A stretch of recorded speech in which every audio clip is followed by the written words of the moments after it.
This is my favorite book that has ever been written in the entire history of books. This series, Kai Azar, shut the fuck up. This man, absolutely fucking insane. Okay, I'm nervous. Let's go. Hi, hello, welcome. Let's get cozy. Let's talk about books. Today I have a very exciting video for you guys because we are gonna get to know each other a little bit better. What's the point of putting out all of these reading vlogs if you don't know where I stand as a reader? I'm gonna introduce you to my favorite books in every single genre that I read. We can relate, we can chat about them in the comments, and then you can form an opinion of me as a reader. How does that sound? These are all of my favorite books that I have physically. We're gonna go through each one of them. It's gonna be a long one. Get a drink, get a snack. Let's talk about some really fucking great books. I'm gonna start with general fiction. And is this my most read genre?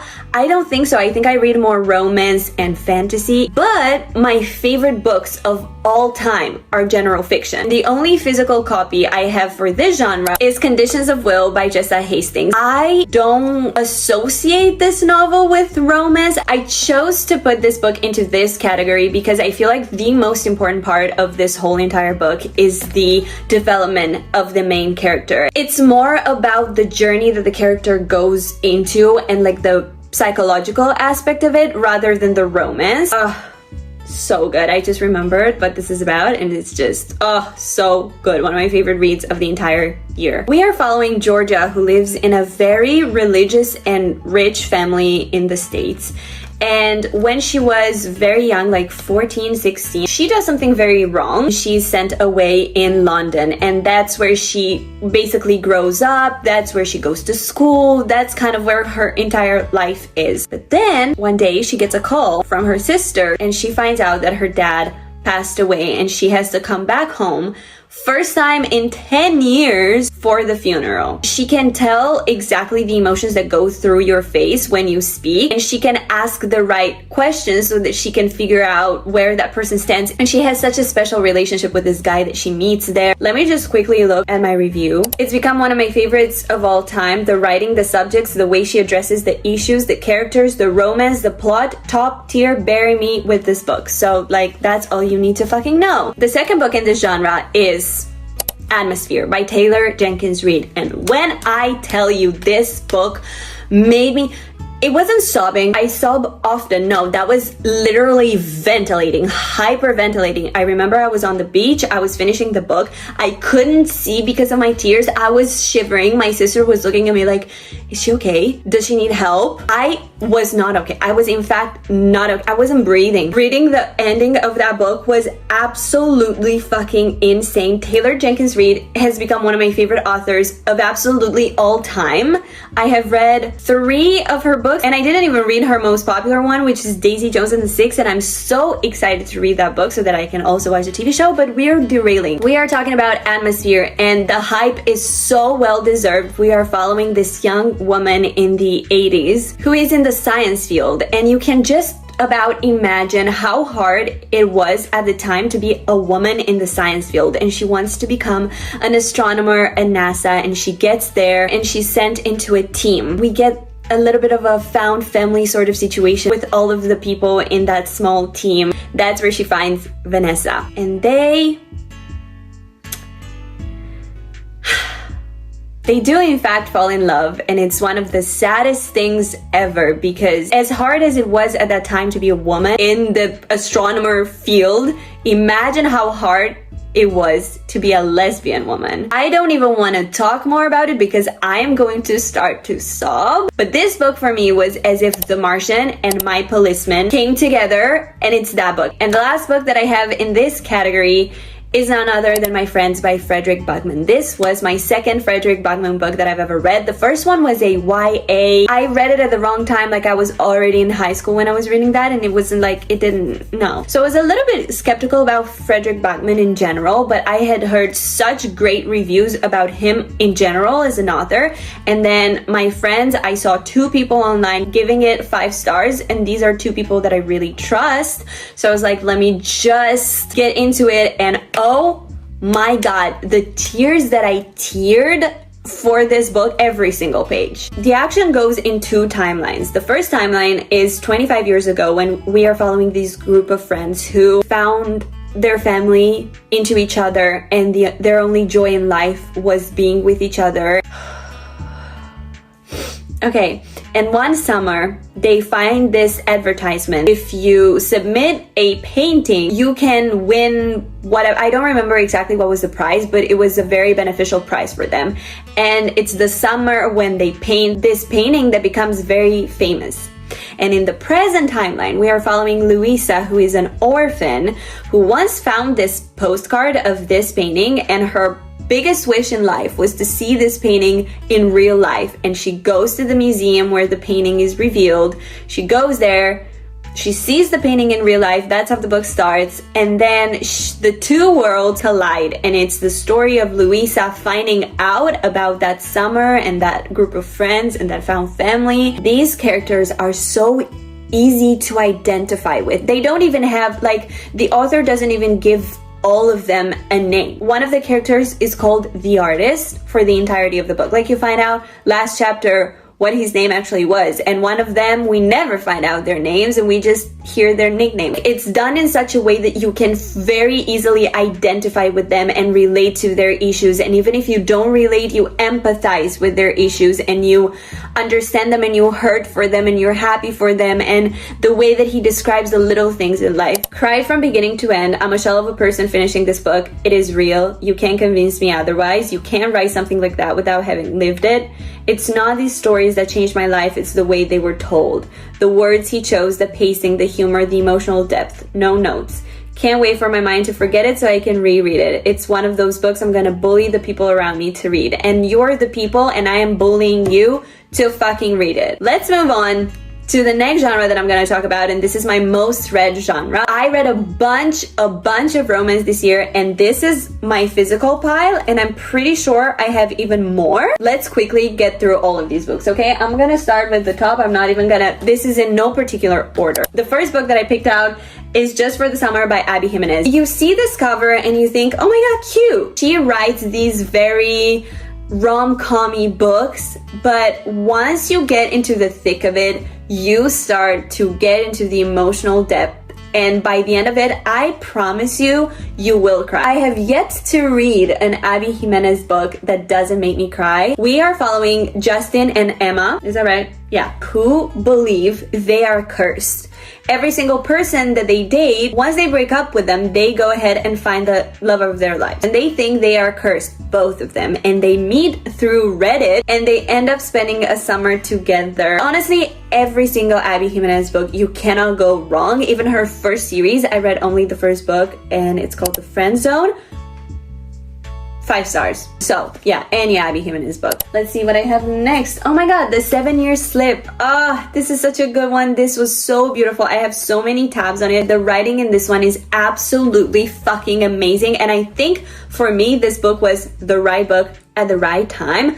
I don't know if it would have hit the same if I didn't read it when I did read it. We are following, what's her name? Clementine. Lemon. Oh, so cute. We are following Clementine, whose aunt just passed away, and she gets to move in her New York apartment. And her aunt always told her stories about how the apartment is traveling through time, and she was always like, oh, that's so cute, haha, it's a story that my aunt was telling me. And one day she gets into her apartment, and this guy was behaving as if her aunt was alive. Turns out he was living 7 years in the past, and the apartment did in fact travel through time, and they live together. He is a chef. I know it's a hit or miss for a lot of people, but for me it was a hit. It's also a standalone, and I don't read a lot of standalones. So if you're looking for just one and go, yes. Variation by Rebecca Yarros. And this book is criminally underrated. I need every single one of you to put everything down that you're doing. You pick this book up. I swear to God, this book, everything about this book is perfection. The romance, the setting, the tension, the spice, a little bit of mystery, the writing, the everything about this book was 5 stars. She's a ballerina and he's a Coast Guard rescue swimmer. They met when they were 16, I think, and they had something going on between them at the time. Something happened. They didn't see each other for like, I don't remember how many years ago, but a few years in the past, they meet again because Hudson's, the MMC's niece, thinks that Ali, the ballerina, is her mother. If you miss the tension and the spice and the relationship that Violet had with Zayden, it's this, but in a small town, realistic setting. And that's all I'm gonna say. If that doesn't convince you, I don't know what will. Please, for the love of everything that's good in this world, read this book. I know it from the tabs. Magnolia Parks. We have Jessa Hastings once again. She's the same author as Conditions of Will. My nails are matching, so cute. If you do love drama, if you do love a little bit of toxicity, if you do love a little bit of miscommunication, tension, it's always been you, I'm never gonna love anyone else ever in my life, cut me and I'll bleed you. Yes, this is the book for you. It's very beautifully written. Maybe the ship's not still sinking. Maybe it's sunk. Maybe we're on the seabed now. Maybe the ship's wood is starting to rot and all the anchors in the world can't save us anymore. Because I love her in a final way. We're split from the same stone, drown in the morning light of loving her every day. And I promise you, even if you've read the first book, you're like, nah, it's fine, please continue. If you love a little bit of drama and amazing writing and you're down to read a full series, it's 5 books so far, it's going to be longer. If you're down for that, don't hesitate. Take this as your sign to do it. I should have started with this. This is my favorite book that has ever been written in the entire history of books. Best book that I have ever read in my entire life. No. I'm so sorry. Okay.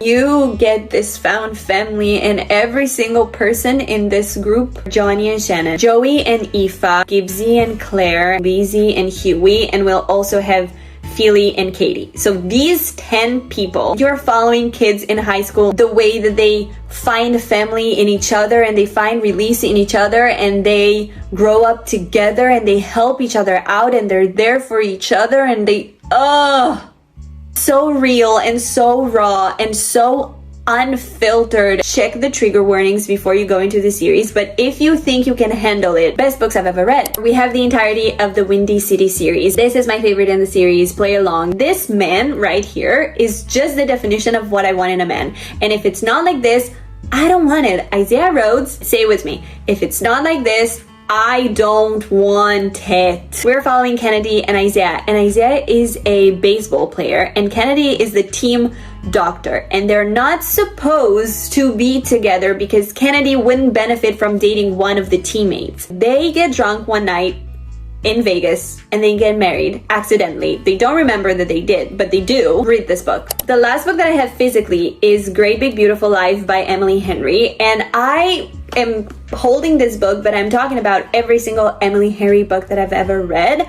None of them are under 4 stars. And I'm holding Great Big Beautiful Life because this was my favorite, and that's a very controversial opinion.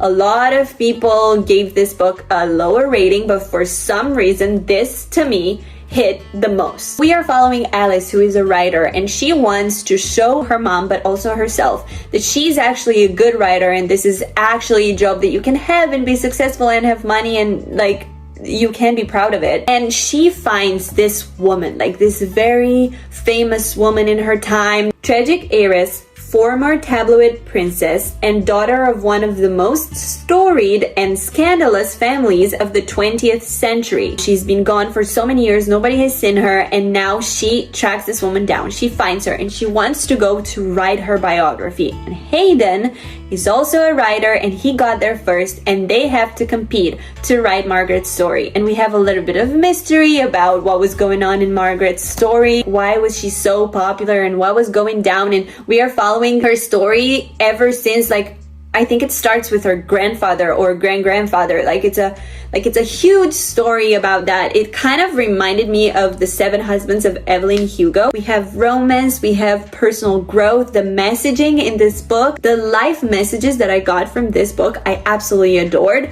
You be the judge of that. I say start in publication order. Start with Beach Read, but this is my favorite one. These are all the romance books that I have physically, but I still have some that I read digitally. Let me just go onto my list, One True Loves by Taylor Jenkins Reid, crying. We are following, I forgot her name, that's besides the point. She falls in love with this guy, they get married, whatever, they're super in love, whatever. He goes missing. They don't know if he died or not. We just know that he went missing, and she eventually has to move on, and she does. And then years later, her husband gets back home, and she has to choose between her husband that she never fell out of love with and her current boyfriend.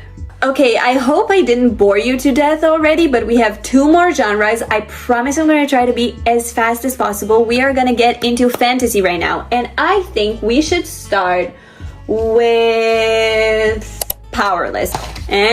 I use this one because it's pink and I just prefer pink. I'm literally just a girl. This is the series that got me back into reading almost 2 years ago. Oh my god, guys, this series, Kai Azar, shut the fuck up. This man.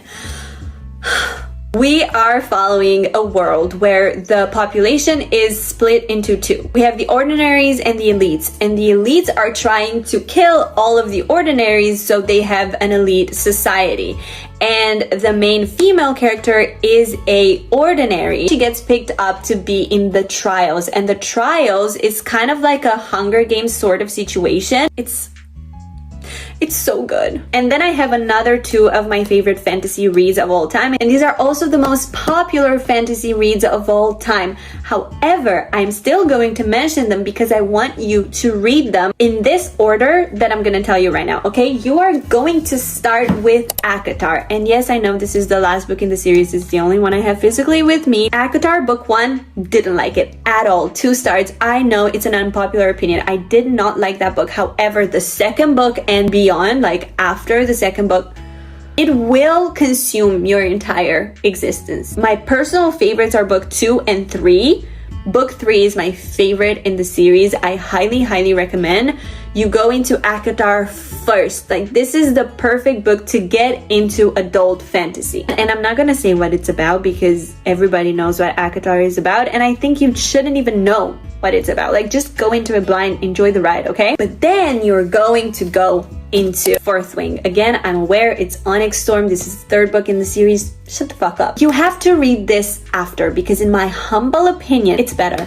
I know that ACOTAR has the most amount of fans and maybe I'll get dragged about this, but Fourth Wing to me is better. I'm not even going to talk about what this book is about because it's absolutely everywhere on the internet. I think Fourth Wing is my 2nd favorite series of all time after Boys of Tommen. So that's the level of love that I have for this series, and you should read it as well. My phone just died and I had to let it charge for a little bit, and I'm sorry if the frame is a little bit changed. I'm gonna try to make it as similar as possible, but I promise you I'm not gonna keep talking for much longer. We are getting into the last genre that I usually read, mystery and thriller, kind of like a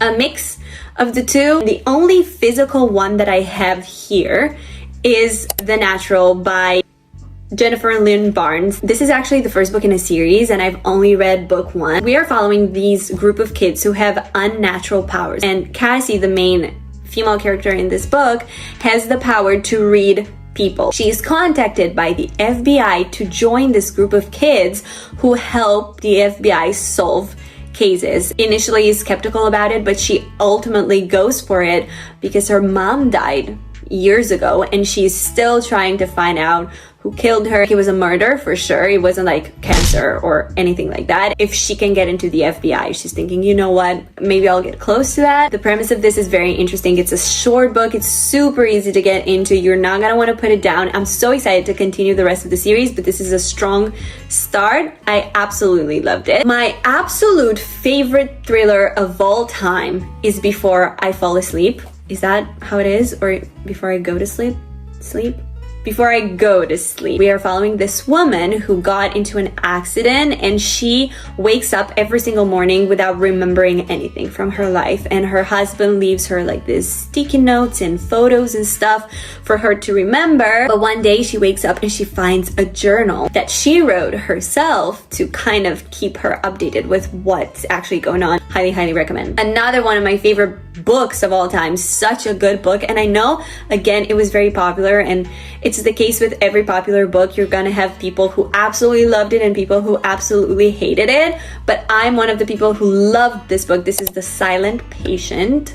And I want to read every single book that this man ever wrote, because what the fuck do you mean? I don't know if it's because I was new to thrillers or just because my brain is ting tiny. I could not for the life of me guess what was going on. I know a lot of people who are like, yeah, I guessed. I mean, good for you. I didn't. I was shocked. And with thrillers, I really don't want to tell you what they're about, because I really am a firm believer that you have to go into thrillers blind for them to hit at maximum potential. And the last book that I'm going to recommend in this video is The Housemaid. This book shocked me out of my mind. Dark and twisted. The plot, there's gonna be a movie adaptation. The trailer is already out. I watched it. I think they did a pretty great job. I'm really excited to watch the movie. I can't say I loved the book because it was so uncomfortable towards the end that I was just like, ugh. Oh my god. But I remember when I finished it, I wanted to tell everybody about it. I started watching like crime podcasts. Like, I went into a deep dive of that. I fell in love with the genre and I really want to read more. Verity is a thriller that is very similar to this one, but for me, that thriller fell so flat. In comparison, the plot twist just, no. Like, Verity was like, that's it. You know, after you read The Housemaid, Verity is gonna fall flat. I mean, if you want to read both, because there's going to be an adaptation for Verity as well, if you want to read both, I say read Verity first and then The Housemaid, because The Housemaid is just simply better. That's it for thriller mysteries. I'm so excited to get more into this genre. That's it for all of the genres that I read. I hope you got some good book recommendations. I can vouch for every single one of these books. If you've read any of them and we coincide in any one of them, I think you should keep following and I think you should keep watching my videos, because it's just meant to be. If you don't, well then fuck. And if you have not read any of these books, I highly recommend you do so. And that's it from me. I hope your next book is the best book you've ever read. 5 stars, floppy, just perfect book to read. I hope you have an amazing day and I'll see you next week. I'll leave you to reading.